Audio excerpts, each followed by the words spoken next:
Ang istoryang inyong mapakikinggan ay naglalaman ng mga linya at eksena na hindi angkop sa mga batang tagapakinig. Ang gabay ng mas nakatatanda ay kailangan. Hindi mo maiintindihan. Bahala kang tawagin akong kabit pero hindi ko naman kasalanan na ganun eh. May love sa relationship na to. Nagkamali siyang minahal niya ang babae na yun. Saka hindi naman ako magiging habang buhay na pangalawa lang. Kasi nangako siya sa akin na humahanap lang siya ng lakas ng loob. Hihiwalayan na niya ang asawa niya. Anong love? Baka may gayuma sa relationship na yan. Asado ka naman masyado. Kahit na anong gawin mo, di ka magiging main character sa relasyon nilang mag-asawa, no? Isa ka pa rin kabit. Number 2, kerida at other woman. Te, kung alam mo lang kung paano ako nagsisisi na nagpadala ako sa panunukso mo sa akin para makagawa rin ako ng kasalanan. Makakasira ako ng pamilya dahil lang sa'yo. Side chick ka be, side chick lang. Tunay talagang bawal ang pagkakaroon ng pag-iibigan sa pagitan ng isang propesor at kanyang estudyante. Alam ito ni Hana, pero hindi ito naging dahilan para pigilan ang sariling mahalin si Jomar.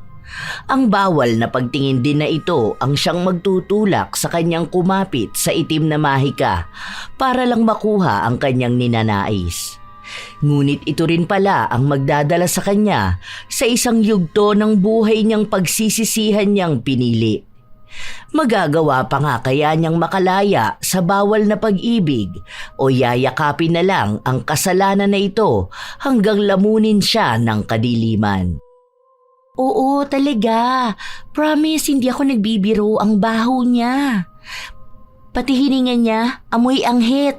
Itatanong ko nga sana sa kanya kung may farm sila ng sibuyas eh. Kasi parang yun ang palagi niyang kinakain. Ay, pogi sana siya sa totoo lang. Kaso, iba talaga ang amoy niya eh. Kung kasama mo yon tapos nakatalokbong kayo, naku, hindi ka na mabubuhay sa baho ng bunganga niya. Grabe ka namang manghusga ng kapwa. Malay mo naman katatapos lang niyang kumain. Anong kinain niya? Kilikili? Kung ikaw nasa kalagayan ko kahapon, naku baka nasa ospital ka na. Kasi hindi ka talaga hihinga. Ayoko ng ganong lalaki. Sayang lang din, ang taba ng nota niya eh. At saka, Donald Ducks. Kaso, habang nakapatong sa'yo, hindi ako makanganga dahil baka tumulo sa akin ang laway. Kadiri! Hindi nga kami nag-kiss eh. Sabi ko na lang hindi ako mahilig humalik. Ano ba yan? 3 lalaki na nakadate mo ngayong linggo pa lang na to ah. Tapos lahat sila may nasasabi ka. Ano ba talagang gusto mo sa lalaki ha? Masyado kang pihikan eh. Mamaya sa babae ka pala may gusto. Hoy, wala akong gusto sa'yo no? Hoy, mas lalo ako. Kapal mo, hindi kita type no? Hindi babae ang gusto ko. Mukha lang akong tomboy. Isa pa, may boyfriend ako. Ikaw ang wala kasi masyado kang pihikan. Pero malandi naman. Hindi ko alam kung ano bang standard mo. Bakit walang nakakaabot niyan? Hindi ka naman din kasi kagandahan. Pero kung umasta ka dyan, akala mo nakikipag-date sila kay Catriona Gray. Alam mo, subukan mo rin kasi yung hindi mo type. Malay mo yung pala talaga ang para sa'yo. Wag na, kung hindi ko lang din naman pala type yung makakadate ko, no? At least yun, kahit nalokohin ako, pwede ko pa rin maipagmalaki. Kasi naman kapag hindi ko type, tapos lolokohin ako, diba? Sasama talaga ang loob ko kasi pinagbigyan ko na nga lang. Alam mo, hanggang ngayon hindi ko pa rin talaga alam kung ano type mo. Kasi yung mga nakakadate mo, pasok naman sa standard ang mga muka. May maayos na trabaho, yung iba maganda ang course sa kolehiyo. Mukha rin silang matatalino pero wala talagang pumapasa sa'yo eh. Sige nga, sabihin mo sa akin kung anong type mo. Ang tipo ko sa lalaki, ayan, ganyan kay Sir Jomar. Older man, pero papabol. Maganda ang tindig, maganda ang katawan, matalino, pogi, mabango, mabait. Ang sarap niya. Yan ang tipo na titingin pa lang siya sa akin. Naku, lalabasan na ako. Ang sarap umungol. Huy, gaga ka ba? Ang bastos talaga ng bunganga mo. Professor natin yan. Tigilan mo nga yung pantasya mo. Alam ko na mahilig ka sa matandang lalaki pero wag naman yan. Baliw ka na nga talaga. May asawa na yan. Mukhang wala naman. Hindi pa naman natin siya nakikita na may kasamang ibang babae, di ba? Kahit na may event dito sa school. Yung iba nga nagsasama ng mga asawa nila, pero siya ni minsan hindi siya nagsama. Alam mo ba kung anong isa sa mga gusto ko sa kanya? Masyado siyang misteryoso. Bahala ka na nga dyan. Huwag ka na sana magkaroon ng boyfriend. Ang dami mong sinasabi dyan. Basta tigilan mo si sir. Kawawa naman yung tao sa'yo. Hanap ka na lang ng iba. Misteryoso pala gusto mo eh. Marami niyan sa kulungan. Sa katunayan, simula pa nung unang beses na nakita ni Hana si Jomar, hinangaan na niya ito. Ilang beses na rin naman siyang nagpapapansin dito, pero wala talaga siyang pag-asa. Madalas kasi na hindi ito nagsasalita at kakausapin lang sila kapag may kinalaman sa klase niya ang itatanong sa kanya. Nasa 2 taon na sa kolehiyo ang dalaga at pagtungtong niya ng 3 taon, hindi na niya magiging propesor si Jomar. Alam niya rin naman na bawal ang makipagrelasyon sa isang propesor, pero nais niyang may maganap na sa kanila at handa siyang maghintay hanggang sa makapagtapos siya para isapubliko ang tunay nilang relasyon. Pero paano nga ba niya yon magagawa kung ayaw naman talaga siyang pansinin ni Jomar? Habang nasa labas ang magkaibigan at kumakain, nakatanaw naman sa isang silid-aralan si Hana kung saan mas tanaw niya ang hinahangaan na propesor. Tangik, seryoso ka ba talaga na may crush ka kay sir? Mukha ba tong joke lang? Kasi tingnan mo naman ang disente niyang tao. Aminin, hindi lang ako may gusto sa kanya. Naaalala mo si Roslyn? Di ba? Nung Valentine's nagbigay siya ng regalo pero hindi tinanggap. Saka yung ibang mga nasa 4th year, minsan nakikita ko sila na nakatingin din kay sir. Isa lang ang ibig sabihin nun. Malakas talaga ang dating niya sa mga kababaihan. Well, tama ka rin naman. Mukha naman siyang maginoo. Pero hindi pa rin eh. Yaan mo na, hanggang crush ka lang naman sa kanya eh. Hindi naman yan magkakagusto sa'yo. What if? What if mo mukha mo? Sa dami ng tao na nagkagusto sa kanya, tingin mo ba may pag-asa ka? Tanga, muntikan ka na nga mabigyan ng tres niyan last sem. Saka halatang walang pakialam yan sa'yo. Baka akala mo bida ka sa mga Chinese short reels na paulit-ulit ang plot. Huwag mong idahilan sa akin yung 0.05 seconds na eye contact nyo. Te, gusto ka niyang tawagin sa recitation kasi alam niyang bobo ka, hindi ka makakasagot. Wala namang masama kung magkagusto siya sa akin Alam kong hindi niya ako pinapansin kasi nga bawal yun. Pero pwede naman naming maitago Gusto niya ako, nararamdaman ko. Kapag naging kami, sasabihin ko na ibag sa kanya para hindi ka makagraduate. As if naman papatulan ka nga niyan. Ay, oo, talaga. Bakit si Sir Sam at yung dating student? After graduation, ikinasal na kaagad sila. Alangan namang 2 weeks lang naging sila, tapos nagpakasal na. Malamang taguri ng relationship nila, no? Pwede naming gayahin yun. Kaya ko naman magtago Kumbaga, nonchalant siya rito sa school, pero pag kami lang dalawa, super sweet naman na siya. Angas talaga ng imagination mo, no? Sarap itusok sa mata mo nitong stick. May asawa na yan. Imposible na ang matandang gaya niya wala pang asawa. Hanggat wala ako nakikitang singsing sa kamay niya, hindi mawawala ang pag-asa ko na magugustuhan niya ako. Kapag kami ikinasal, hindi kita kukuning maid of honor. Sa paglipas pa ng mga araw, wala pa ring nangyayari sa pagpapapansin ng dalaga sa kanyang propesor. Hindi niya lang yon masyadong pinapahalata dahil baka malaman ng iba ang plano niya at mapatawag pa siya. Isang araw, naiwan ni Hana sa bahay nila ang proyekto niya kaya kinuha niya pa yon sa bahay nila at muling bumalik sa paaralan para isumite. Gabi na, nag-uwian na ang ibang tao kasama na ang kaibigan niya. Pagpasok niya sa loob ng opisina ng propesor, naabutan niya ito na mag-isa lang na naroon. Nakapatay ang ibang ilaw at tanging liwanag lang sa screen ng computer nito ang nagsisilbing ilaw ni Jomar. Nang masigurado ni Hana na wala nang ang ibang tao roon, tinanggal niya ang 2 butones ng kanyang uniforme upang mas lumitaw ang malulusog niyang dibdib. Hello, sir. Ito na po pala yung project ko. Nakalimutan ko po kasi sa bahay. Gabi na po. Mag-isa na lang kayo rito. Gusto niyo po ba na samahan ko kayo? Wala rin naman po akong gagawin sa bahay namin eh. Dito na lang muna tayo. O kung saan niyo man po gusto. Ilapag mo na yan sa gilid. Ang cold niyo naman po, sir. Sa bagay, medyo malamig kasi rito, no? Gusto niyo po bang painitin ko kayo? Kaya ko po yung gawin nang hindi kayo tumitigil dyan sa ginagawa niyo. Pampagana lang po. Pwede bang alisin mo yung kamay mo sa binti ko? At yung uniform mo, mukhang sira yata yung butones. Bakit po? Nagiinit po ba kayo? Pwede ko naman itong ipakita sa inyo ng buo. Kung gusto niyo, pwede niyo pang laruin. Ako rin po, marunong maglaro. Pwede ba, Miss De La Cruz? Huwag mo nga ako akitin. Hindi mo ako madadala sa mga ganyan mo. Kung yung ibang professor dito kaya mong pikutin, pues ibahin mo ko.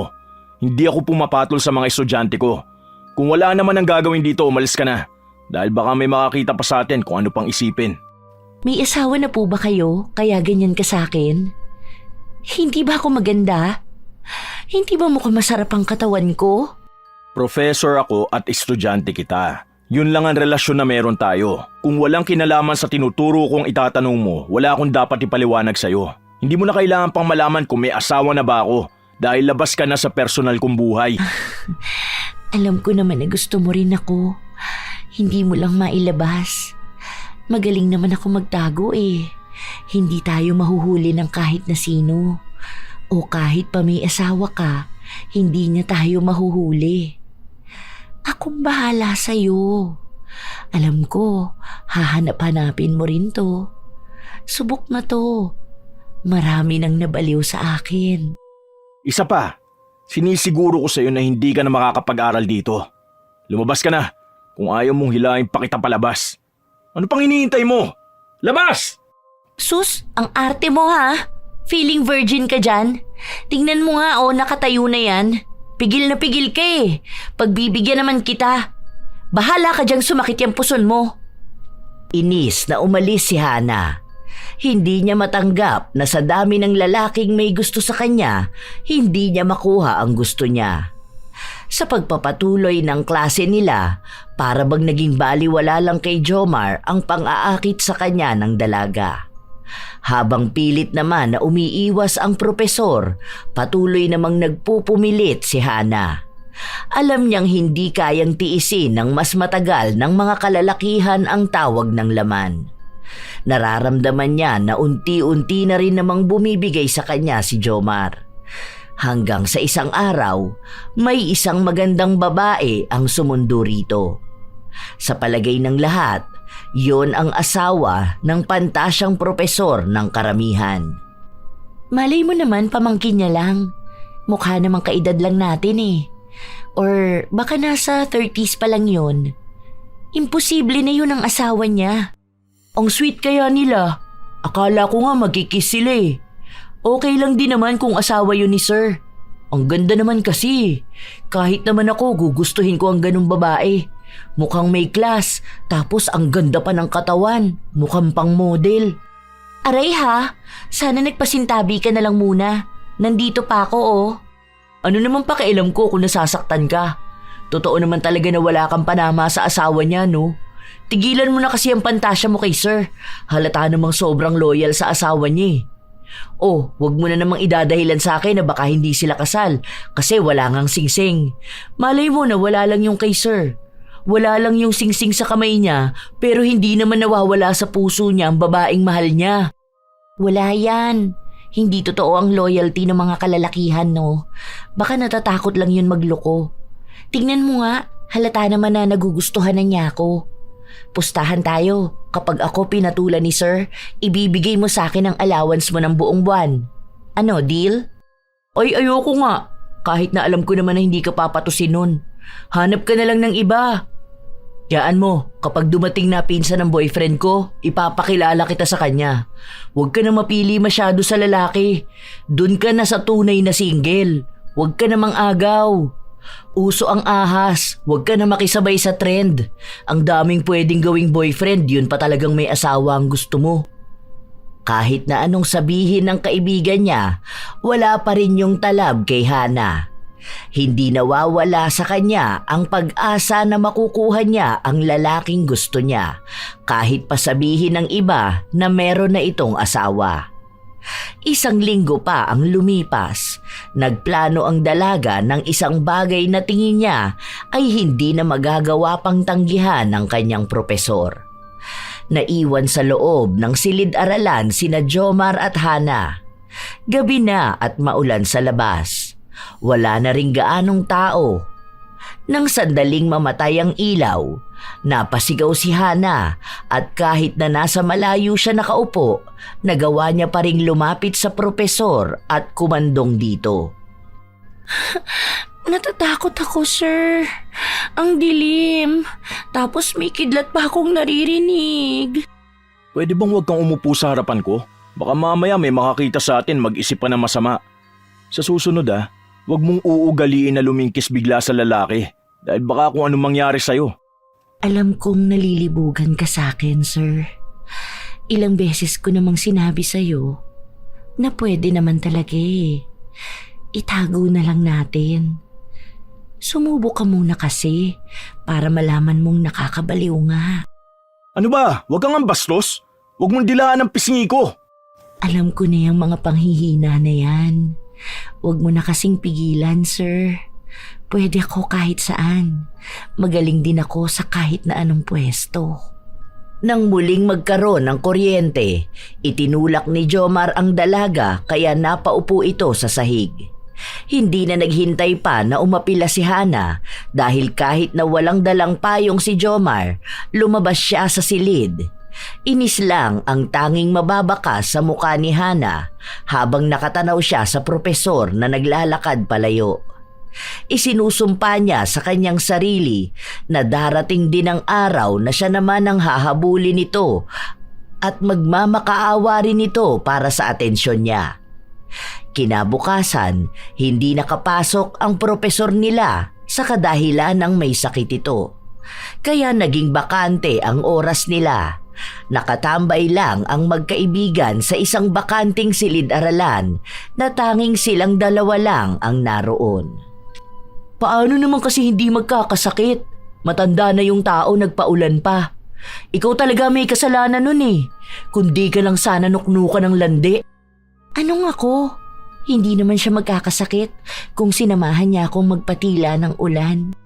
Saan kayo magpapatila ng ulan? Sa hotel? Ewan ko talaga kung anong kahihiyan na abutin mo kapag nahuli ka ng asawa nun. Baka hubarang ka pa sa kalye. Never pa akong nahuli ng kahit na sinong asawa, no? Naalala mo yung dating prof natin sa PE? Diba? Sobrang higpit ng asawa nun sa kanya. Kada minuto gusto ng video call. Oh, bakit nakalusot naman kami ng 3 months? Walang naiwan na kahit na anong ebidensya. Ganon ako kagaling. Hindi lang sa kama, kundi sa pagtatago ng sikreto. Talagang proud ka pa sa kagagahan mo? Ewan ko na lang kung di ka mahawa ng sakit. Huwag kang iinom sa tumbler ko Baka mahawa ako sa kalandian mo. Hindi ka rin naman makakapaglandi. Ang pangit ng forma mo. Walang titigasan sa'yo, no? Ewan ko sa boyfriend mo kung nakakaramdam nun sa'yo. Okay lang. At least isang lalaki lang. Hindi ko pa inagaw. Wala akong pake. Mas masarap pa rin kapag iba-iba kasi may napagpipilian ka. May comparison. Hay, ano ba yan? Huwag mo na nga akong pakialaman. Mas maganda mag-isip ka ng paraan kung paano ko makukuha si Sir Jomar.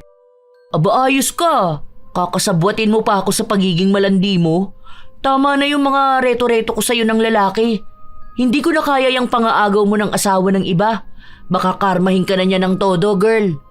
Ay, teka. Diba nabanggit mo na nag-aaral ka ng witchcraft? What if try natin kung kaya mong manggayuma? Sige na, try lang. Tanga, ayoko. Tamang aral-aral lang ako nun. Kasali lang ako sa group na yun kasi tinitingnan ko kung paano yung mga ritual para sa magandang buhay o mga cleansing. Hindi para manggayuman ng ibang tao. Mga manifestation lang, ganun. Iba naman yung turo ni Lola sa akin. Kahit alin doon, di ko gagawin. Dali na. Paano natin malalaman kung marunong ka na talaga kung hindi mo susubukan? Ay, wala ka pala eh. Siguro duwag ka. O baka nagyayabang ka lang na marunong ka. Marunong naman talaga ako, no? Kasi yung lola ko mangkukulam noon.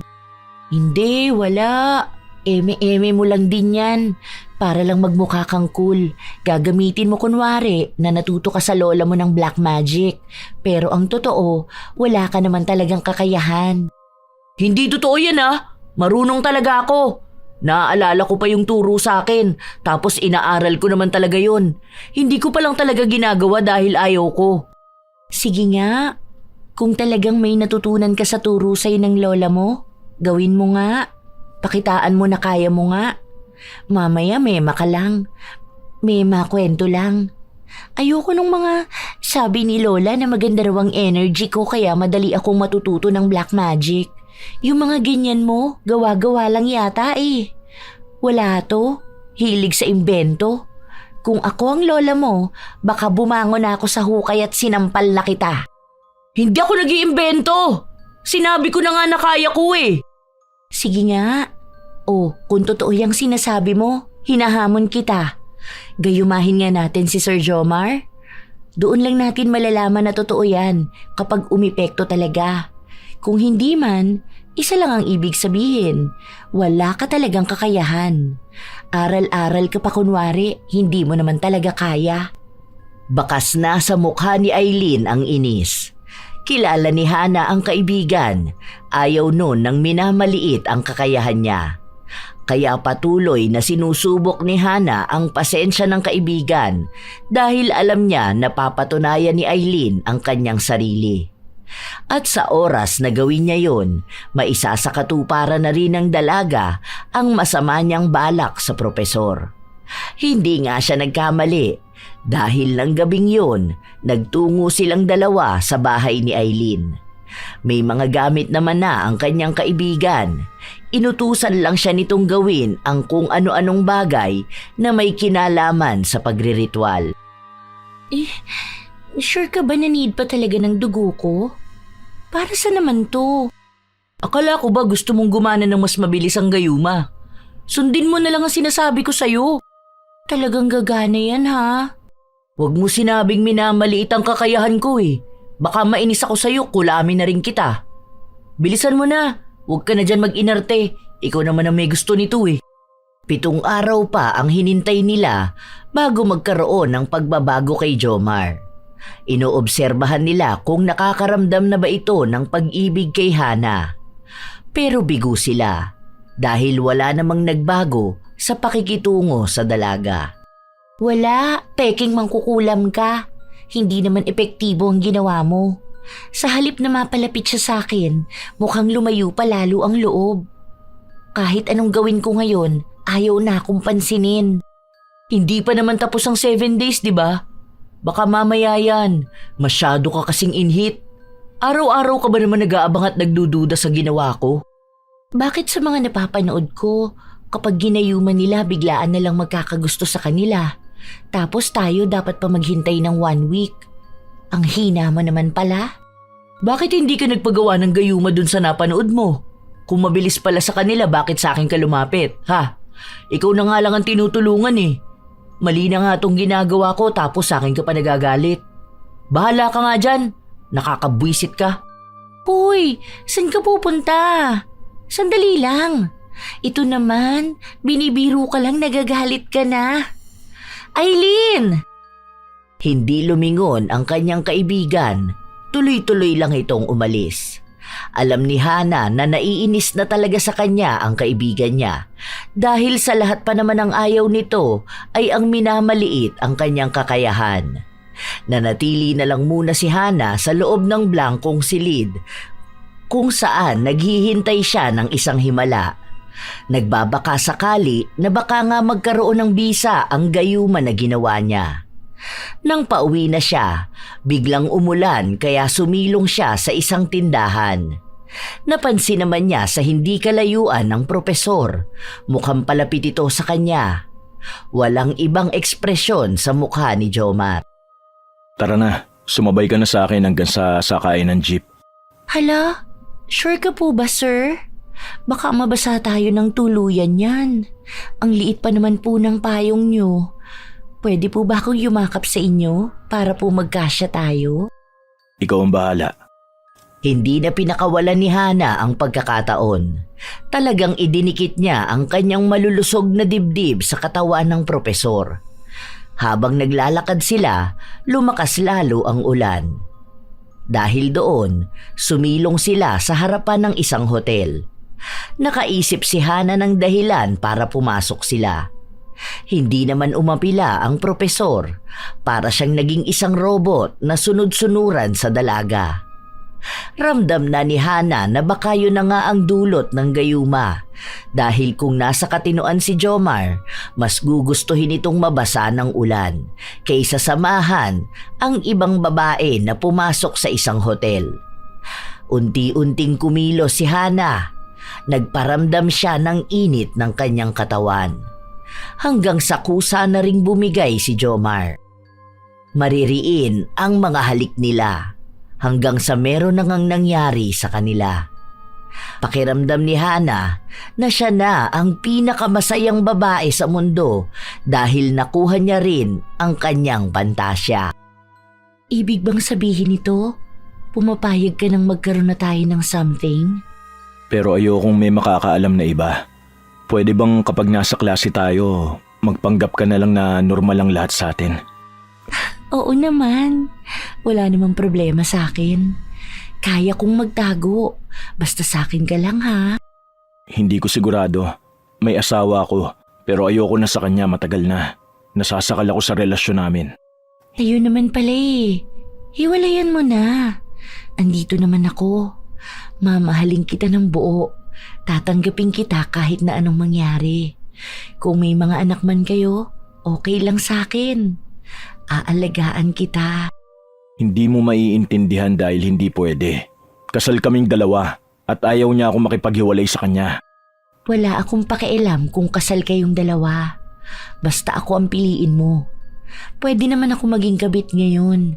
Tapos kapag talagang ayaw mo na sa kanya at handa ka nang iwan siya, andito lang ako. Sigurado ka ba na gusto mong maging kabit? Oo, okay na okay sa akin. Basic. Matagal ko naman ang ginagawa yun eh. Pero sa'yo, iba ka kasi sa kanila. Ikaw na yung masasabi kong lalaki na gusto kong makasama habang buhay. Handa akong maghintay hanggang sa ako naman ang piliin mo. Huwag mo nang tiisin ang asawa mo. Dahil yung kasal na yan, parang kasunduan lang naman yan eh. Hindi mo naman kailangan magtiis kung ayaw mo na talaga. Pwede namang alagaan natin ang mga anak nyo. Ganun lang. Pero nakakatakot ang asawa ko. Pues hindi ako natatakot sa kanya. Aagawin kita sa babae na yun, kahit na anong mangyari. Buo na ang desisyon ni Hana na gawin ang mga sinabi niya. Wala siyang pakialam sa ikasisira ng pamilya ng iba dahil gusto niya si Jomar. Dapat ay maging kanya lang ito. Kinabukasan, agad na ibinalita ni Hana ang nangyari sa kanila ng propesor. Malaki ang pasasalamat niya sa kaibigan niya dahil kung hindi nila sinubukan ng gayuma, marahil ay mananatili siyang nagmamakaawa sa atensyon ni Jomar. Talagang nagpresenta ka pa maging kabit? Seryoso ka ba dyan? Hindi mo ba narinig ang kwento ko? Hindi na siya masaya sa asawa niya. Iisa lang ang ibig sabihin nun. Bago ako dumating sa buhay niya, hindi na niya yun mahal. Sakto naman na nandito ko, babaeng handang magmahal sa kanya. Pero kabit ka pa rin. Hindi mo maiintindihan. Bahala kang tawagin akong kabit pero hindi ko naman kasalanan na ganun eh. May love sa relationship na to. Nagkamali siyang minahal niya ang babae na yon. Saka hindi naman ako magiging habang buhay na pangalawa lang. Kasi nangako siya sa akin na humahanap lang siya ng lakas ng loob. Hihiwalayan niya ang asawa niya. Anong love? Baka may gayuma sa relationship na yan. Asado ka naman masyado. Kahit na anong gawin mo, hindi ka magiging main character sa relasyon nilang mag-asawa. Isa ka pa ring kabit, number 2, kay Rida at other woman. Te, kung alam mo lang kung paano ako nagsisisi na nagpadala ako sa panunukso mo sa akin para makagawa rin ako ng kasalanan. Makakasira ako ng pamilya dahil lang sa'yo. Side chick ka be, side chick lang. Wala ka naman ng magagawa, di ba? Nandito na eh. Hintayin mo na lang na magkatuluyan kami. Naniniwala ako na mas mahal niya ako. Mas magiging masaya siya sa akin. Hindi ko siya paghihigpitan kung paano siya paghigpitan ng asawa niya. Kung may mangyayari man na masama, damay ka pa rin naman talaga. Kasi ikaw ang gumayuma sa kanya, di ba? Ayaw mo yun? Napatunayan mo na marunong ka nga talaga sa black magic. Magpasalamat ka na lang sa akin. Ewan ko. Siguro maghanda ka na lang din sa pwedeng balik niyan sa'yo. Hindi naman totoong pagmamahal yung nararamdaman niya eh. Matauhan ka na lang din kasi pamimilit yung ginagawa mo. Isipin mo yung mga anak niya na pwedeng magkaroon ng trauma dahil ibang babae ang pinili ng tatay nila. Hindi mo ako makokonsensya. Alam ko naman ang ginagawa ko. Walang mali dito. Walang mali sa pagmamahal. Naging mas matapang si Hana. Kung dati, humihingi pa siya ng payo sa kaibigan, ngayon ay siya na ang nagdidesisyon mag-isa. Dahil nakuha naman na rin niya ang kanyang nais. Magaling siyang magtago. Kung umasta siya sa klase nila, ay para bang walang nangyayari sa kanila ng propesor kapag silang dalawa lang ang magkasama. Hindi sila nagpapansinan kapag nasa loob ng paaralan, pero madalas na nagkikita sa labas. Umabot na yon ng 1 buwan at masasabi niya na sa araw-araw ng buhay niya ay masaya siya. Daddy, tikman mo po itong luto ko. Masarap po ba? Oo, masarap nga. Ang galing mo talagang magluto. Tatampo ako. Bakit para namang hindi ka nasasarapan? Bakit ganyan ang boses mo? Di ba maglalambing ka sa akin? Ang nonchalant mo naman po, Daddy. Hindi naman kasi ako mahilig maglambing. Ganito na talaga ako. Maging sweet ka naman po, Daddy. Sige na po. Hindi ko talaga kaya. Basta ang alam ko lang mas masarap ka magluto kaysa sa asawa ko. Mas maalaga ka rin. Daddy, parang tanga. Halata naman na mas masarap din ako, di ba? Bet na bet mo nga ang ungol ko eh. Gustong gusto mo ba yon kapag malakas? Oo naman. Yun ang isa sa gusto ko sa'yo. Kasi mas naliligayahan ako. Gusto ko pang palaging naririnig yun. Gusto mo ba ulit marinig yon? Mas maganda? Mas sexy? Mas masarap? Saka na lang. Tapos ka na ba magluto? Kailangan ko nang umuwi. Nag-chat na sa akin ang asawa ko. Hinahanap na ako sa bahay. Bakit? Hindi ka ba kakain dito? Hayaan mo na yung asawa mo. 1 month naman na tayo, di ba? Kailan mo naman yan hihiwalayan? Chat ng chat sa'yo eh. Naiinis na ako sa kanya. Kung manduhan ka niya, akala mo naman sa kanya ka lang. Akin ka naman na, di ba? Asawa ko pa rin siya. Hindi ko pa rin alam kung kailan ako makikipaghiwalay. Dahil baka mapatay niya ako. Takot na takot ka naman masyado. Ipakita mo na ikaw ang lalaki.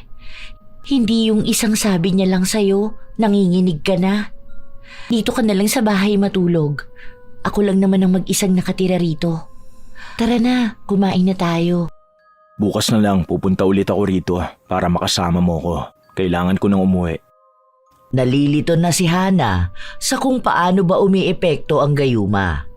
Wala naman kasing nagbago sa pag-uugali ni Jomar, maliban na lang sa mabilis niya itong mauto at mapasunod sa mga gusto niya. Pero kapag usapan na ay ang asawa niya, mas sinusunod yon ni Jomar. Palaging mainit ang ulo ng dalaga dahil gusto niya na ang lahat ng atensyon ng kasintahan niya ay para lang dapat sa kanya. Kahit batid naman sa kaalaman niya na pangalawa lang siya. Para masigurado niya na hihiwalayan nga ni Jomar ang asawa nito, inalam ni Hana ang buong katotohanan sa relasyon nila. Kapag natutulog si Jomar, pinapakialaman naman niya ang cellphone nito. Kumukuha siya ng mga impormasyon. Isang araw, habang wala si Jomar, pinapunta ni Hana ang kaibigan niya. Kahit na may alitan silang dalawa, hindi pa rin naman siya pinababayaan ni Aileen. Mag-isa na lang kasi siyang nakatira sa inuupahan niyang bahay. Simula nang magkolehiyo siya, nagpasya na siyang bumukod. Nung hindi pa nagiging sila ni Jomar, kung sino-sinong lalaki ang dinadala niya sa bahay niya. Hindi tuloy mawari ng kaibigan niya kung matutuwa ba siya na nag-iisang lalaki na lang ang pinagtutuunan ng pansin ni Hana o maiinis dahil sa may asawa pa ito na punta. Nasa bahay lang madalas yung babae kasi affiliate marketing ang trabaho. Tama ba tawag sa kanya? Basta nagpo-promote siya ng mga products. 2 anak niya, yung una sa ibang tatay. Bale nung nagpakasal sila ni Jomar, baby pa yung bata. Isa lang talaga ang tunay na anak nila, yung bunso. At ano naman balak mo kaya inalam mo yung mga ganyang bagay? Gagamitin ko para maghiwalay silang 2. Nasabi ni Jomar na takot siya sa asawa niya. Hindi ka man lang ba natatakot para naman sa sarili mo? Alam mo ba, ang dami kong naririnig sa school na may nagdududa na sa inyong 2. Hindi lang talaga kayo mahuli-huli. Ano naman? Magbabakasyon naman eh. Mga inggit lang yun, no? Hanggat wala silang nakikitang ebidensya sa amin, safe kami. Duda ka naman yata sa galing ko eh. Hindi ako duda sa galing mo. Pero duda ako sa gayuma. Hindi ko alam kung hanggang kailan na lang yan. Ang sabi ng iba, madalas na 3 months lang ang tinatagal nun. Pero ewan ko dyan sa ginawa natin. May mga iba't ibang epekto rin yun sa relasyon nyo. Natatakot ako para sa'yo. Huwag kang matakot para sa akin. Maayos naman ang lahat. Maliban na lang sa hindi pagiging sweet ni Jomar. Mabait naman siya, kaso di talaga siya malambing. Ni hindi ako nilalambing. Naiinis nga ako minsan eh. Tapos ito pa ha, bibihira na lang na may mangyari sa amin. Kasi minsan hindi na siya tinitigasan. Minsan naman, pagod na kaagad. Parang ang boring na niya sa kama. Paano naman hindi magiging boring yun? Matanda na yun. Tapos pagod pa sa trabaho. Malamang bago ikaw, may nangyari na muna sa kanila ng totoo niyang asawa. Baka masaktan ka pa sa sinabi ko ha. Alam mo naman siguro yun. Hindi niya kaya dala-dalawa dahil mahina na ang resistensya niya. Wala na raw naman nangyayari sa kanila ng asawa niya dahil hindi na nga niya mahal. Nahihirapan lang siyang hiwalayan. Yun na lang yun. Iniisip niya rin siguro ang anak niya. Pero isa lang naman yun eh. Kung sakali man na magsasama kami, pwede kong alagaan ang anak niya. Wow, upgraded naman na pala ang pagiging kabit mo. Handa ka na talaga maging stepmom?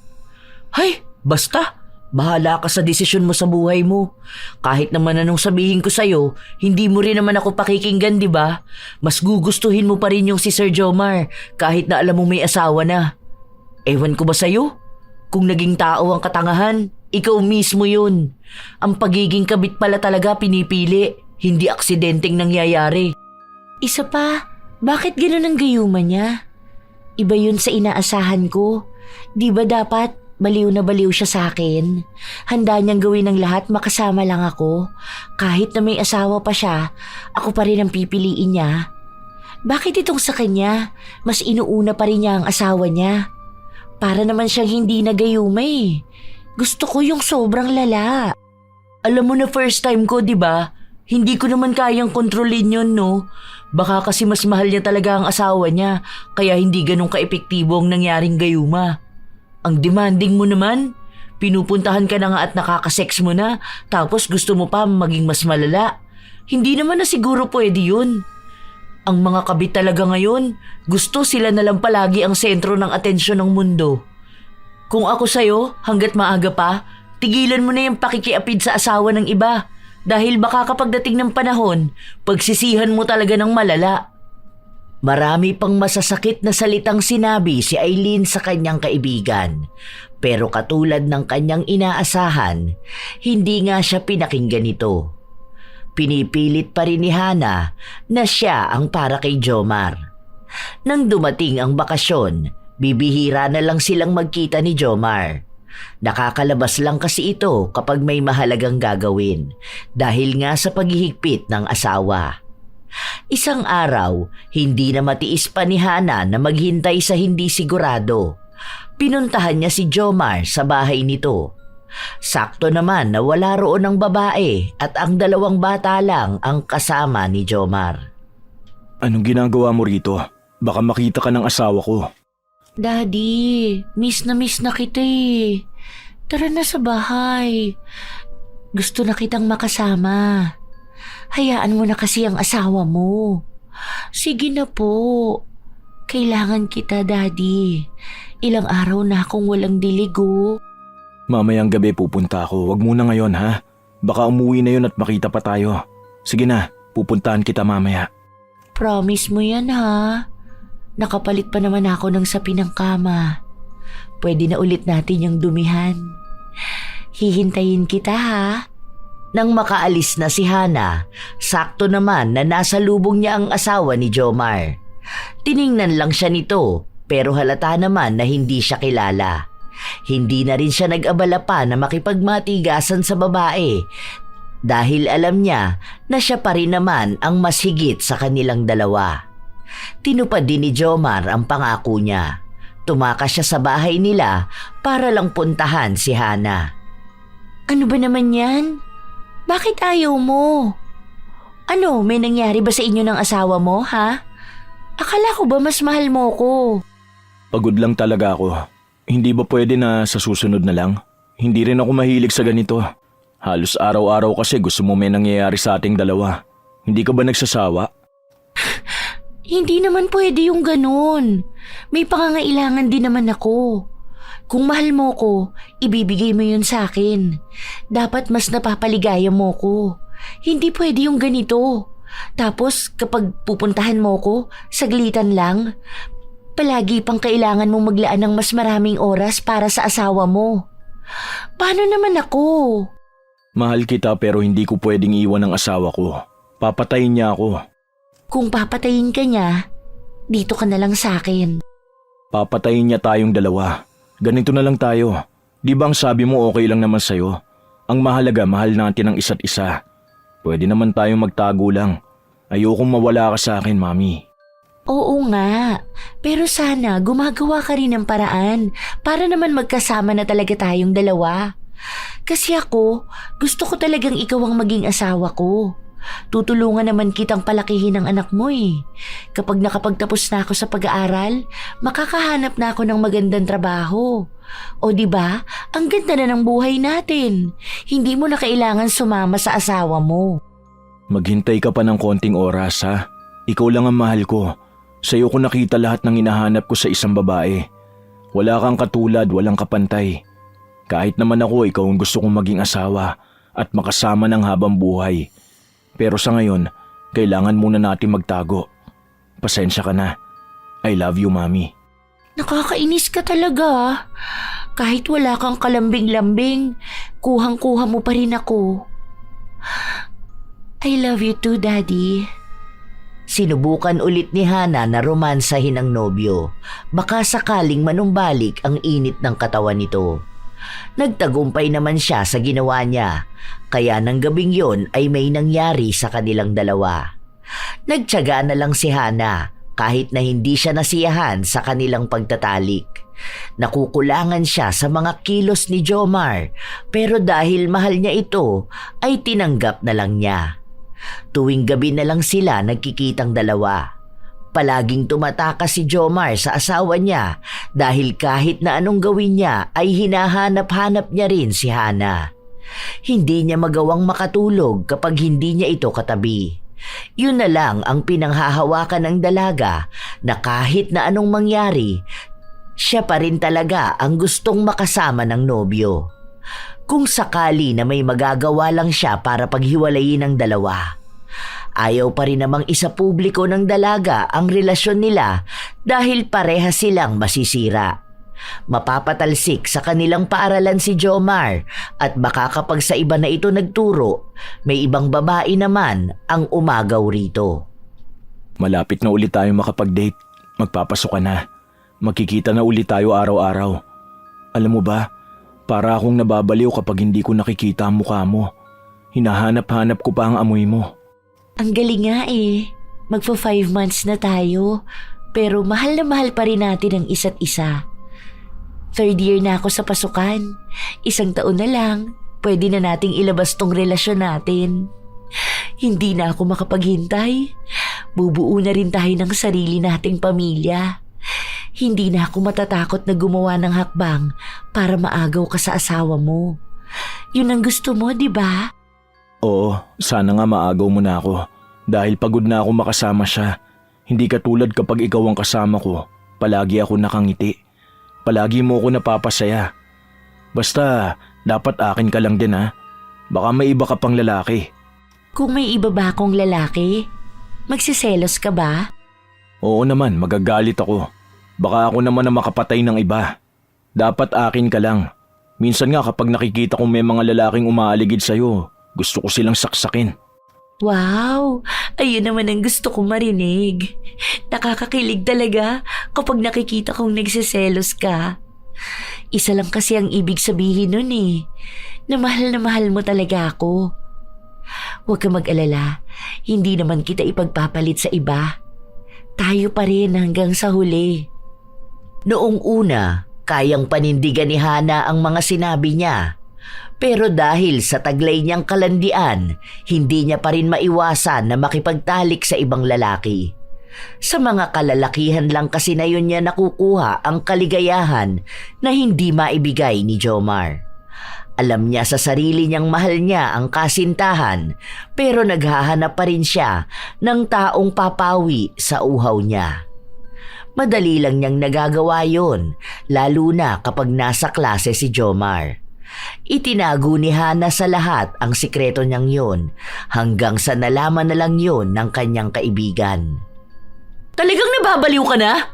Ginayuma mo yung tao kasi gusto mo siya, tapos ngayon hahanap ka naman ng ibang lalaki? Nakikipag-sex ka sa kanya tapos nakikipag-sex ka rin sa iba? Girl, ano ba yan? Huwag mo naman babuyin ang sarili mo. Pwede ba? Huwag mo nga akong husgahan. Hindi mo naman alam ang pinagdaraanan ko. Kung ikaw kaya sa sitwasyon ko, gusto ka rin ng lalaking talagang todo bigay sa kama. Kung pagiging asawa, si Jomar na yun. Pero kung sa pagbibigay ligaya sa akin, ang boring niya. Sobra. Ang tamad niya pa sa kama. Ako na lang lahat ang kumikilos. Hirap na din ako, no? Tapos madalas kapag ando na ako sa kalagitnaan, bigla siyang titigil kasi tapos na siya. So, paano ako? Kapag natapos na siya, matutulog na siya. Hahayaan na niya ako. Tingin mo ba hindi ako maghahanap nun sa iba? Mahal ko siya kaya tinatanggap ko siya. Kasi siya talaga ang pangarap kong lalaki. Pero labas naman na kapag tinatawag na ako ng laman. Gusto kitang murahin gamit ang iba't ibang lengguwahe. Naririnig mo ba talaga ang katwiran mo? Tumigil ka na nga sa panlalalaki. Bumalik ka na naman. Ano, doble na yung kasalanan mo. Kabit na nga, daig papokpok. Para saan pa yung gayuma, di ba? Kung sa huli, lolokohin mo rin naman pala siya. Nanggulo ka pa ng pamilya nila. Mahal ko nga siya, di ba? Hindi mo ba naiintindihan ng sinabi ko? Tingin mo ba magtitiis ako sa kanya kung hindi ko siya mahal? Hindi lang naman to basta sa gayuma eh. Alam ko rin naman na mahal niya ako. Ano bang problema mo doon? Hindi mo ako hayaan sa ginagawa kong to. Hindi kita pwedeng hayaan dahil ako ang nagdala sa'yo sa sitwasyon na yan.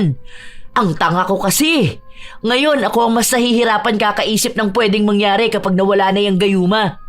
O kapag nahuli kayo ng asawa niya. Tapos idagdag mo pa tong ginagawa mo. Anong mangyayari kapag ikaw naman ang nahuli niya? Makinig ka naman kasi sa akin. Hindi yung palagi na lang yung libog mo ang mas nangingibabaw kaysa dyan sa utak mo. Hindi niya ako mahuhuli kung hindi mo sasabihin. Hindi rin malalaman ng asawa niya kung walang magsasabi. Alam mo yun, ikaw lang ang may alam ng lahat. Kaya ikaw ang sisisihin ko kapag may maling nangyari. Ewan ko sa'yo! Sana mawala na yung gayuma na yan nang matauhan ka na! Hindi na natigil ang bangayan ng magkaibigan dahil magkaiba sila ng opinyon sa mga bagay-bagay. Hindi rin naman tumitigil si Hana sa pakikipagkita sa kung sino-sinong lalaki habang nakikipagkita rin siya ng patago kay Jomar. Hanggang sa isang gabi, habang magkasama sila sa kama at nakapatong sa kanya si Jomar, bigla na lamang siya nitong tinutukan ng gunting sa leeg. Daddy, ano ba yung ginagawa mo? Ibaba mo nga yan, ano ba? Natatakot ako. Huwag ganyang biro. Baka masaksak mo ko sa leeg. Sino yung lalaki na yon? Sinong lalaki? Akala mo ba hindi ko alam ang ginagawa mo? Sino ang lalaki mo? Nakita ko kayo mismo na lumabas ng hotel. Hindi ba sinabi ko sa'yo na wag mo akong lolokohin dahil baka mapatay kita?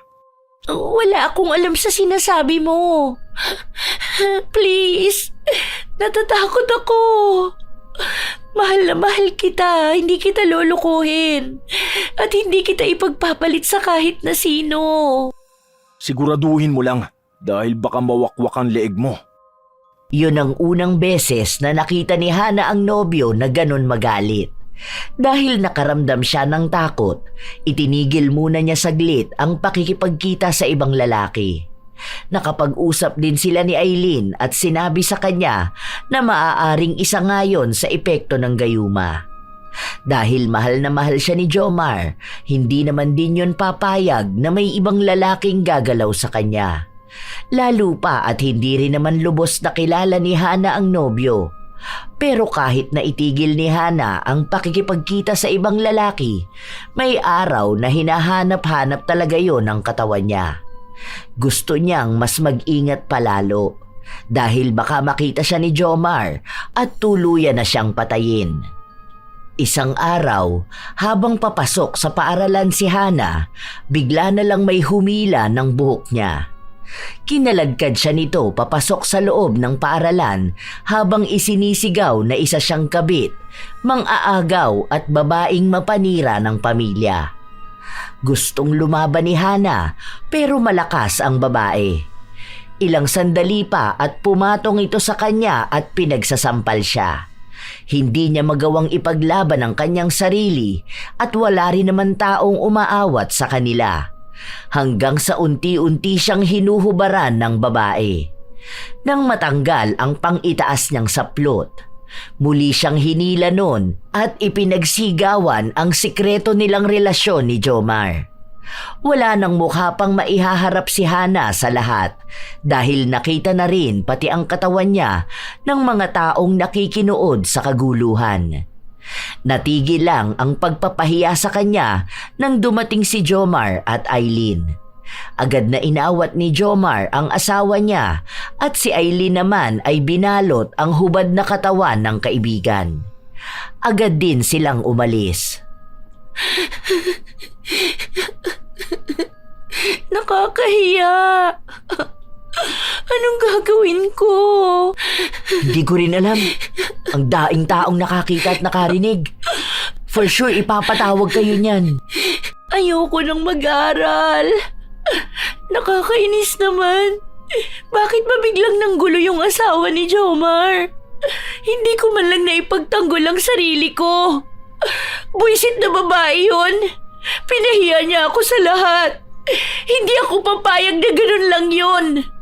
Gaganti ako sa kanya.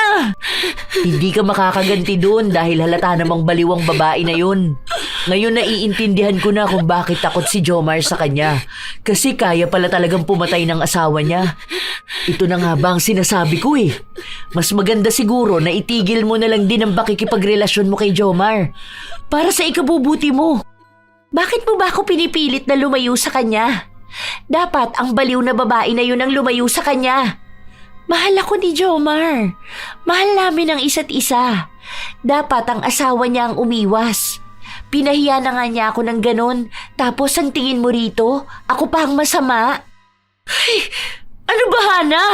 Pati ba talaga ikaw nababaliw na, ha? Hindi nga kasi pwedeng magkaroon ng kayo. Hindi rin naman kayo matatahimik, lalo na't baliw din ang asawa ni Jomar. Hindi ako lalayo kay Jomar.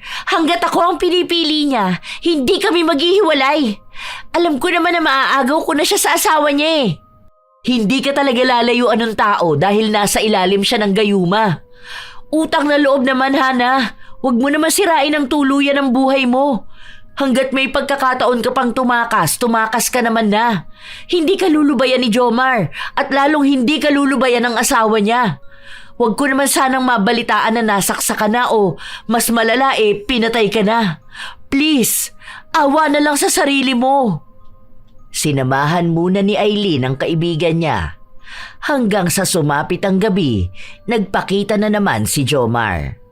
Dahil natutulog si Hana, gumawa ng paraan ang kaibigan niya para makausap si Jomar. Si Aileen na mismo ang iisip ng paraan para matigil ang anumang namamagitan kina Hana at Jomar dahil alam niya na simula pa noong una, siya ang may dahilan kaya gano'n ang nangyayari. Siya ang nagsagawa ng gayuma kaya habang buhay niyang sisisihin ang kanyang sarili kung may masamang mangyayari. Ako na po sir ang makikiusap sa inyo. Lumayo na kayo kay Hana. May asawa na kayo. Ayusin mo na lang ang pamilya mo. Wala kang karapatan na pagsabihan ako. Hindi ikaw ang makakapaglayo sa akin kay Hana. Wala ni isa sa inyo. Akin lang siya. Kami lang ang dapat na magkasama. Nababaliw ka na rin. Kaya ka ganyan dahil sa gayuma. Ginayuma ka namin, sir. Kaya ngayon pa lang, Sige, subukan mo magsalita pa. Gigilitan ko ang leeg mo. Huwag mo nang hintayin pa magalit ako. Hindi malalayo sa akin si Hana. Mahal na mahal ko siya. Tandaan mo yan. Lumayas ka na rito. Lumabas ka na! Nanginginig pa ang tuhod ni Aileen habang naglalakad siya palabas ng bahay ng kaibigan. Hindi niya akalain na may ganoong klaseng ugali na itinatago si Jomar. Kapag nasa paaralan naman sila, sobrang bait nito. Noong hindi pa siya nagagayuma, makikita kung gaano siya kapasensyoso at maginoo. Lumabas ang isang natatagong ugali nito dahil sa gayuma. O baka dahil iba na rin ang katauhan niya, dulot na rin ng pamali-mali nilang ritual noong isinasagawa ang gayuma. Hindi na alam ni Aileen ang nangyayari. Ang gusto na lang niyang gawin ay ang mawala ang gayuma kay Jomar. Para matigil na rin ang kaibigan niya sa paghabol at pagkabaliw sa asawa ng iba. Kinabukasan, hiyang-hiya si Hana na pumasok dahil bawat taong makakakita sa kanya ay nagbubulungan.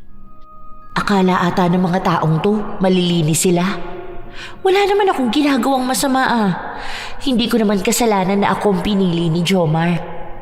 Katulad ng inaasahan, ipinatawag sila sa opisina pero mabilis namang nadepensahan ni Hana ang kanyang sarili na baka nagkamali lang ang asawa ni Jomar. Kahit naman daw kanino itanong ay walang makakapagbigay ng ebidensya na may namamagitan sa kanilang dalawa. Sinabi rin ni Jomar na ganun daw talaga ang asawa niya. Lahat ng babae ay pinaghihinalaan na babae niya. Kahit na maganda ang naging paliwanag nilang dalawa, nauwi pa rin sa pagtanggal kay Jomar. Kahit na pinipilit ni Hana na ipaliwanag sa kanila na hindi naman si Jomar ang may kasalanan sa pagpapahiya sa kanya, hindi pa rin siya pinakinggan. Dahil bit-bit din daw ang kahihiyan ng kanilang paaralan. Lalong dumagdag ang problema ni Hana. Ngayon na hindi na sila magkikita sa iisang paaralan, baka maging komplikado ang kanilang relasyon. Pagka-uwi sa bahay, agad na nag-usap ang dalawa. Paano na yan, Daddy? Mamimiss kita. Nakakainis naman kasi ang asawa mo. Ngayon na alam naman na niya, bakit hindi ka pa makipaghiwalay sa kanya? Halika na, magsama na tayo dito sa iisang bahay. Total, pwede naman na rin yun kasi hindi ka naman na nagtuturo kung saan ako nag-aaral, di ba? Malapit na tayo magsama. Inaasikaso ko na lang ang mga papel para sa paghihiwalay namin mag-asawa. Huwag ka mag-alala ha. Sure ka na dyan, ha? Aasahan ko na dito ka na sa bahay lilipat. Ngayon na wala akong trabaho, baka matagalan ako makapunta sa'yo. Pero sisikapin ko na gabi-gabi kang pupuntahan ha. Bakit? Huwag mo sabihin sa akin na takot ka pa rin sa asawa mo. What if ipakulong na lang natin siya? Sinaktan niya ako at pinahiya eh. Tapos kapag nasa kulungan na siya, magsama na tayong dalawa. Malabong mangyari yon dahil mag-asawa kami. Kung sa batas ka kakapit, matatalo ka lang dahil lalabas pa rin nakabit ka. Ano ba namang klaseng batas meron dito sa Pilipinas? Dapat kapag mahal mo ang isang tao, kahit pakasal ka, pwede. Lugi naman ako nito. Mas kakampihan pa rin ang legal na asawa kaysa sa akin. Pero wag mo ko ipagpapalit sa kanya, ha? Oo naman, mahal na mahal kita. Kahit na wala na si Jomar sa paaralang pinapasukan ni Hana, hindi pa rin nawawala ang mga usap-usapan sa pagiging kabit ng dalaga. Ayaw na niyang pansinin ang sinasabi ng mga yon dahil alam niya naman sa sarili niya na kahit kabit siya, mas mahal naman siya kaysa sa asawa. Habang tumatagal, gumugulo ang kanilang relasyon. Minsan ay mahal na mahal siya ni Jomar, minsan naman ay baliwala lang siya. May pagkakataon na baliw ito sa kanya. Naguguluhan na si Hana at iniisip niya na maaaring dahil yon sa gayuma. Baka unti-unti na itong nawawala hanggang sa humingi na naman siya ng tulong sa kaibigan niya. Isang himala na hindi tumanggi si Aileen. Ubusin mo lahat yan ha. Ihalo mo yan sa kakainin o iinumin niya. Mas effective ba to? Hindi na talaga mawawala ang gayuma? Salamat dito, ha. Alam mo, konti na lang kasi magsasama na kaming dalawa. Ramdam ko, lalayo na kami sa lahat at mamumuhay na masayang magkasama. Pero ikaw tong nanloloko rin. Alam ko na hindi mo pa rin tinitigilan ng makipagkita sa ibang lalaki. Hindi ko naman mahal ang mga yun. Kailangan ko lang sila para paglabasan ng init ng katawan ko. Pero alam mo naman na si Jomar pa rin ang mahal ko eh. Siya lang at wala ng iba.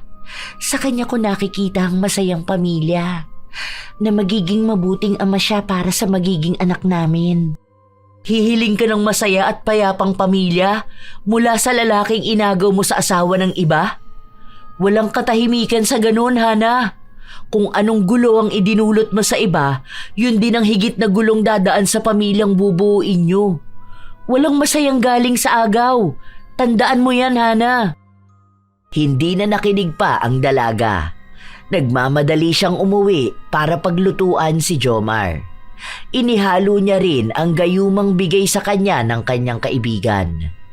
Nang matapos silang kumain ng hapunan ng kasintahan, nilandi naman na ito ni Hana dahil gustong-gusto na niya ulit itong makasiping. Ang bango mo naman, Daddy. Tara na sa kwarto. Doon na tayo maglaro. Alam mo ba, miss na kita. Gusto ko na ulit makitang nakapatong ka sa akin. Miss ko na ang mga haplos mo. Ayoko na. Ha? Anong ayaw mo na? Hindi ko alam kung ano tong bigla kong naramdaman sa'yo. Pero gusto ko nang itigil kung anong ginagawa natin. Mahal ko ang asawa ko. Hindi ko kaya mawala ang pamilya ko. Hindi ko alam bakit kita pinatulan. Nababaliw na yata ako. Kung ano-ano nang ginawa ko para masira ang pamilya ko, ang karir ko. Hindi dapat kita ginusto eh. Ano nangyari sa akin? Ay, si Daddy naman kung ano-ano na naman ang sinasabi. Mahal mo ko, di ba? Mahal na mahal natin ang isa't isa. Kaya kung ano man yung bigla mong naisip, wala lang yan. Iiwan mo na nga ang asawa mo para sa akin eh. Ay, alam ko na. Gusto mo na talagang gawin natin, no? Halika na sa kama. Doon natin pag-usapan yan. Bitiwan mo ako. Huwag mo ko hawakan. Bakit ba ganitong ginawa ko? Ang gulo na ng buhay ko. Bakit ako nangaliwa? Hindi pwede to. Ano ba? Bakit ba ganyan ka na naman? Dahil sa'yo. dahil nagkaroon ako ng kasalanan sa pamilya ko. Naguguluhan ako, hindi ko alam kung bakit kita pinatulan. Hindi ko naman maramdaman na gusto kita. Nandidiri ako sa'yo at sa mga pinaggagawa nating dalawa. Para akong nawala sa sarili ko para gawin lahat yun. Ngayon na nakikita kita, wala akong ibang maramdaman kundi ang galit. Daddy, ano ba? Mahal mo ko. Ako lang kamo ang mahal mo. Mas mahal mo ko kaysa sa asawa mo, di ba? Baka naman naguguluhan ka lang dahil sa sinasabi ng iba. Tingnan mo ko. Hawakan mo ko. Ayoko, nakakadiri kang babae. Wag na wag mong guguluhin ang pamilya ko. Noon pa lang alam kong hindi ka nagagawa ng mabuti. Hindi ko lang talaga alam kung anong ginawa mo sa akin para mapapayag mo ako sa mga gusto mo. Baka totoo nga ang sinabi ni Aileen na ginayuman niyo lang ako. Nagpapapaniwala ka sa babae na yon? Hindi yun totoo! Kung hindi yun totoo, bakit ganito ang nararamdaman ko ha? Bakit nanginginig ako sa galit kapag naaalala kita? Bakit? Please, Jomar. Huwag mo kong iiwan. Nasa ang pangako mo na ako lang. Na ako ang pipiliin mo. Diba, ang dami nating pangarap. Please, please, parang awa mo na. Mahal na mahal kita. Please, hindi ko kayang mabuhay na wala ka. Kahit na lumuhod si Hana, hindi niya pa rin nakuha ang loob ni Jomar. Ang inaakala niyang gayuman na tatalab para mas lalo siyang mahalin ay tila ba isang sangkap para magising na sa katotohanan si Jomar. Naiwan si Hana mag-isa habang halo ang galit at sakit sa kanyang dibdib. Hindi niya kailanman matatanggap na nagmamakaawa siya ng pagmamahal sa isang lalaki na dapat ay kusang ibinibigay sa kanya. Dahil sa galit ng dalaga, napasugod siya sa bahay ng kaibigan. Doon niya rin nalaman na hindi talaga gayuma ang ibinigay sa kanya, kundi isang erbal na may ritual para maibalik na sa dating kaisipan si Jomar. Ibalik mo siya sa akin. Kailangan ko siya. Hindi pwede, Hana, dahil ikaw naman ang nawawala sa sarili mo. Tama na yung ginawa mo. Huwag mo nang dagdagan pa ang kasalanan mo. Hindi pwede. Traitor ka. Nagtiwala ako sa'yo. Ang sabi mo mamahalin niya ako ng walang hanggan. Tapos biglang ikaw pa pala ang magiging dahilan para iwan niya ako. Hindi ako papayag. Kailangan ko ng gayuma. Kailangan ko siya sa buhay ko. Pasensya ka na, pero hindi ko na ulit gagawin yon para sa'yo. Gusto ko maayos mo naman ang buhay mo. Ayoko maging habang buhay kang kabit. Buhay ko naman to eh. Hindi pwede. Gusto ko si Jomar. Gusto ko akin lang siya. Gumawa ka ng paraan. Natigilan sa pagsasalita si Hana matapos siyang sampalin ng kaibigan. Sana sa lakas ng sampal ko, maalog yung utak mo. Nang sa ganun, hindi ka na mabaliw sa lalaking may asawa na. Kahit naman hawak mo na si Jomar, ano bang ginagawa mo? Di ba nakikipagkita at nakikipagtali ka pa rin sa ibang lalaki? Hindi si Jomar ang magpapatino sa'yo, Hana. Ikaw ang dapat na magpatino sa sarili mo. Huwag mong hayaan na maging ganyang kakababa. Maging ganyang kakaruming babae. Hindi mo kasi alam kung anong pinagdaraanan ko. Hindi na ako makakahanap pa ng lalaking gaya ni Jomar. Palagi mo yung sinasabi. Makakahanap ka pa naman eh. Sa totoo lang, yung mas higit sa kanya. Kung aayusin mo lang ang sarili mo at ang pagpili ng lalaki mo, malalaman mong di talaga si Jomar ang para sa'yo. Kung may katiting ka pang respeto sa sarili mo, please lang, iwasan mo naman na maging kabit. Hayaan mong piliin ka, hindi yung ikaw pa ang namimilit. Hindi na kumibo pa si Hana. Ayaw niya pa rin naman talagang tanggapin na hindi na siya ang mahal ni Jomar. Kaya pumunta siya sa bahay nito at doon siya nagwala. Kahit na ang daming taong nakakakita sa kanya, wala siyang pakialam. Pinagbabato niya ang pinto ng bahay ni na Jomar dahil lang sa ayaw nitong magpakita sa kanya. Hanggang sa tuluyang lumabas ng bahay si Jomar para pigilan siya. Pwede bang umalis ka na? Huwag ka manggulo rito. Nakakahiya sa kanila. Nakakahiya sa kanila? Sino ba sila? Ha? Daddy, please, tara na. Uwi na tayo sa bahay. Mahal na mahal mo ko, di ba? Kung mahal mo pa ang buhay mo, umalis ka na rito. Huwag mo hayaang lumabas pa ang asawa ko. Hindi na tama tong ginagawa mo, Hana. Sinira mo ng pangalan ko sa school. Huwag mo naman tuluyang sirain ang pagkatao ko. Mas mahal ko ang asawa ko, ang pamilya ko. No, hindi yan totoo. Takot ka lang sa kanya, di ba? Kaya nga hindi mo siya maiwan dahil baka patayin ka niya. Hindi mo siya mahal. Ako ang mahal mo. Tinatakot ka lang niya kaya ka ganyan. Oo, takot ako sa kanya, kaya matakot ka rin para sa buhay mo. Kilala ko ang asawa ko. Handa siyang pumatay kapag nagsiselos. Huwag mo na akong guluhin, manahimik ka na. Para na rin sa katahimikan nating lahat. Kita mo na? Takot ka lang. Pero halatang ako ang mahal mo. Sumama ka na sa akin. Handa kitang ipaglaban sa lahat. Miss De La Cruz, wala kang mahihita sa akin. Hindi kita gusto, hindi kita mahal, at mas lalong hindi kita pipiliin. Bata ka pa, makakahanap ka pa ng lalaking para sa'yo. Hindi lalaking kasal na sa iba at meron ng pamilya. Hindi ako ang para sa'yo, kaya tama na tong ginagawa mo. Parang awa mo na. Hindi pa rin pumayag si Hana. Nagbanta siya na hindi siya aalis hanggat hindi sumasama sa kanya si Jomar. Pinagmumura niya rin ang asawa nito at hinahamon na lumabas. Ilang beses na siyang pinatigil ni Jomar at pinagsabihan na huwag niyang gagawin yun dahil hindi niya magugustuhan ang kayang gawin ng asawa nito. Ilang sandali pa, lumabas nga ang asawa ni Jomar. Matalim ang mga tingin kay Hana, tila ba napakadilim ng pagkatao. Pinigilan ni Jomar ang asawa pero nakawala ito sa pagkakahawak niya. Agad na sumugod kay Hana at sinaksak siya. 3 beses na bumaon ang kutsilyo sa tiyan ng dalaga bago siya bumagsak sa sahig at bago naawat ni Jomar ang asawa. Hindi pa nasiyahan ang asawa nito at pinagsigawan sa lahat na si Hana ang kabit ni Jomar. Nais pa sanang suguri ng babae ang dalaga pero may mga rumisponde na ring pulis sa naturang kaguluhan. Dinala si Hana sa ospital.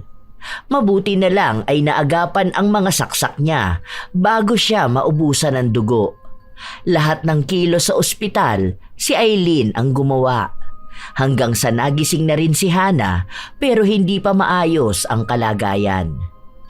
Si nanay at tatay mo bukas pa makakapunta. Hindi ko na sana sasabihin sa kanila kaso baka kung anong mangyari sa'yo. Ano, kumusta naman ang kalagayan mo? Nagpunta ba si Jomar? Jomar na naman. Wala, hindi yun magpapakita sa'yo. Dahil tumakas na sila, umalis na siya kasama ang asawa niya. Ayan naman kasi ang sinasabi ko sa'yo hindi ka kasi nakikinig sa akin. Dahil sa kahahabol mo kay Sir Jomar, ayan, munti ka nang mamatay. Psychopath naman pala yung asawa nun. Kaya naman pala takot si Sir Jomar kasi kahit nalilink na babae sa kanya, sinasaktan ng asawa niya. Sabihin mo kay Jomar, punta siya sa bahay kasi baka saktan siya ng asawa niya. Utang na loob, Hana. Nasa ospital ka, munti ka nang mamatay, pero kalandian mo pa rin ang aatupagin mo. Hindi ka na nga nun pupuntahan. Mag-move on ka na, okay? Hindi ka nun mahal, sadyang naapektuhan lang siya ng gayuma. Kung mahal mo pa ang buhay mo, tigilan mo na siya. Dahil yung asawa nun halatang hindi nagbibiro.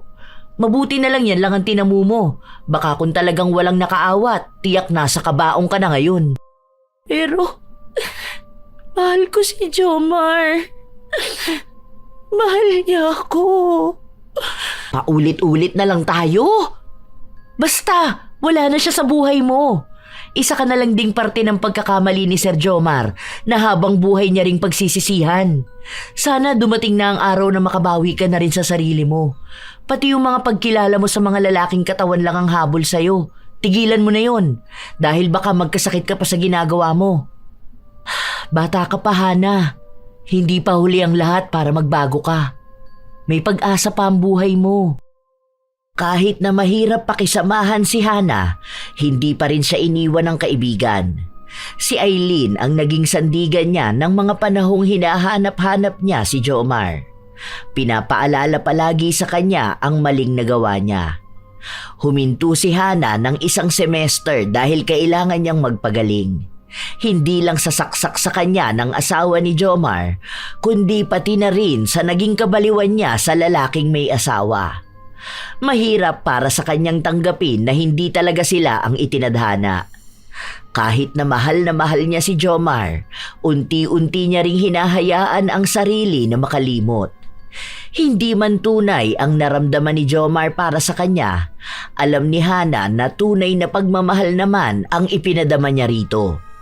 Sa paglipas ng mga linggo at buwan, naging maayos na rin si Hana. Naging gabay si Aileen para sa tuluyan niyang pagbabagong buhay. Hindi na siya nakikipagkita kung kani-kaninong lalaki. Nilinis niya ang sarili matapos niyang makagawa ng karumihan. Doon niya napagtanto na tama nga si Aileen na hindi pa huli ang lahat, na may pag-asa pa naman talaga para siya ay maging isang mabuting babae. Natanggap na rin ni Hana ang lahat at nalimot na rin ang pagmamahal kay Jomar.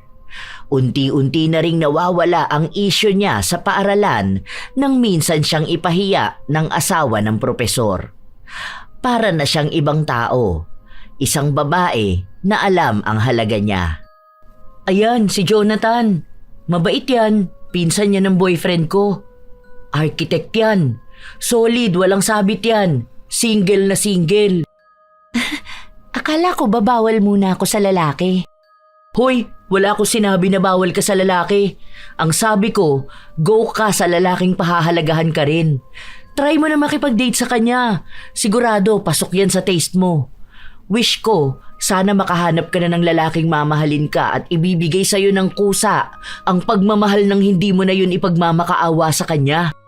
Paano kapag niloko naman ako niyan? Sabihin mo sa akin, kukulamin ko siya. Pwede ko naman subukan, di ba? Kahit medyo mali-mali ang ritual. Wag lang talaga niyang susubukan. Ako, yari siya sa akin. Best friend ko pa talaga ang lolokohin niya. Nakakatakot talaga magkaroon ng witch na kaibigan. Ang daming alam sa black magic. Turuan mo nga ako niyan minsan para ako naman ang gagawa ng ritual. Gagawin kong palaka ang mga manlolokong tao. Meron ba nun? Tangik, wala atang ganun. Meron kaya? Tingnan ko nga sa itim na libro ni Lola. Nagtawanan ang dalawang magkaibigan dahil sa iba't ibang usapan nila tungkol sa mahika. Masaya na si Aileen na nakikitang masaya ang kaibigan niya at unti-unti na nitong kinikilala ang sarili. Alam na rin ni Hana ang mga pagkakamali niya sa nakaraan at ayaw na niyang maulit ang mga yun. Wala na rin siyang naging balita pa tungkol kay Jomar. Dahil simula nang umalis ito, wala na ni isa sa mga kakilala niya ang nakakita rito. O walang nakakaalam kung nasaan na nga ba siya nakatira. Sa totoo lang, kung may pagkakataon na magkausap ulit silang dalawa, nais na humingi ng tawad ni Hana sa lahat ng nagawa niya. Mula sa panlalandi niya rito hanggang sa ginayuman niya ito. Pero iniisip na rin ni Hana na mas makakatulong sa kanilang dalawa kung hindi na muli pang magtatagpo ang kanilang landas. Hinihiling niya rin na maging maayos ang pagsasama ng mag-asawa kahit na alam niyang may lamat na yon dahil sa ginawa niya. Pipilitin na lamang ni Hana na wala na ulit ibang pamilya ang masisira ng dahil lang sa kanya. Naging bukas na rin ang puso niya para sa iba. Gusto niyang magmahal. Nais niyang maramdaman ang tunay na pag-ibig na hindi gagamitan ng kahit na anong mahika. Sadyang merong mga pagkakamaling pinipili ang mga tao. Dahil sa pagmamahal o sa hilig. Pero sa lahat ng kamalian ay darating din ang araw na maitutuwid ito kung gugustuhin. Mahirap makawala sa isang kasalanan kung pilit itong nakikitang tama. Pero sa oras na bitawan ang kamalian na yon, darating naman ang panibagong buhay na puno ng makabuluhang kwento. Yon ang napagtanto ni Hana. Minsan siyang naging malanding babae at naging kabit. Pero lahat yon ay binago na niya. Ang nakaraan niya ay hindi kailanman makakaapekto sa kasalukuyang binago niya. Nalaman niya rin na kailanman hindi talaga naging maganda ang dulot ng gayuma. Hindi lang pamilya ng iba ang nasisira, kundi ang kanila ring mga sarili. Ang tunay na pagmamahal ay hindi inaagaw, kundi kusang natatanggap. At ang kapatawaran, bago ito hanapin sa iba, matutong ibigay ito sa sarili. Ang maling landas ay laging may kabayaran, pero may pag-asa ring bumawi at magsimulang muli dahil hindi pa naman huli ang lahat. Shout out sa ilan sa mga masusugid na tagapakinig ng mga istorya ni Lola Telang.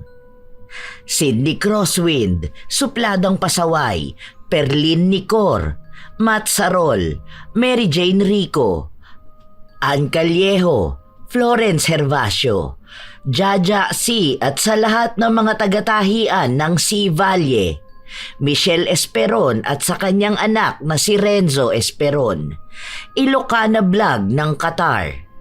Pagbati rin sa inyo, Mirna Alfaro, Girly Satur at sa lahat ng mga solid listeners ng Siling Department ng Cosmo Malvar, Batangas.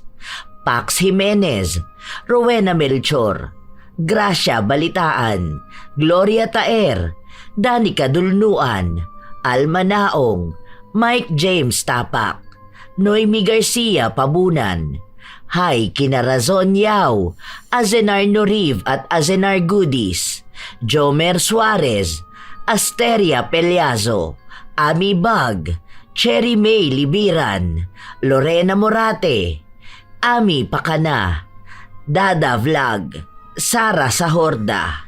Kumusta kayo? Chardith De Ocampo, Roda Bieri, Pamela Allen, Mary Jenny Rilrea Batiduan, Jenny V. Suco, Gerald Dakpano at sa mga bagong apo ko sa San Julian West, Agoo, La Union. Maria Lee Nakagawa, Evelyn Abong Carbakil, Gina Veldad, Pamela Agasang. Maraming salamat sa pakikinig ninyo, Letty Joachim, Hazel Fiesta, Willain Elicano, Sherlyn Joseco, AJ Chua, Inday ng Bahrain, Roslyn Mangilin, Rubina 266, Candida de Balucos, Jennifer Makasinag. Shout out din sa inyo, Jenny Suzuki at sa kanyang mga anak na sina Miyako Suzuki at Angelo, pati na rin kay Rean. Ami Yong, Gladys de los Santos, Jennifer Sacris, Femisa, Lani Capile at sa Capile family ng Campugo Stop, Tomas South, Nueva Ecija, Maria Benitez, Lydia Lopez, Natividad Tolibao, Jason Javier. Maraming salamat din sa inyo, Pureza Tagiwalo, Cindy May Habahab, Teresita Yoingco, Milrose Demate, Will Maleses, Leonisa Cobo, Amy Ofalia, Jane Ruiz, Maria Cristina ng Kuwait, Ray Galedo at sa Galedo family ng Kabuyaw, Laguna.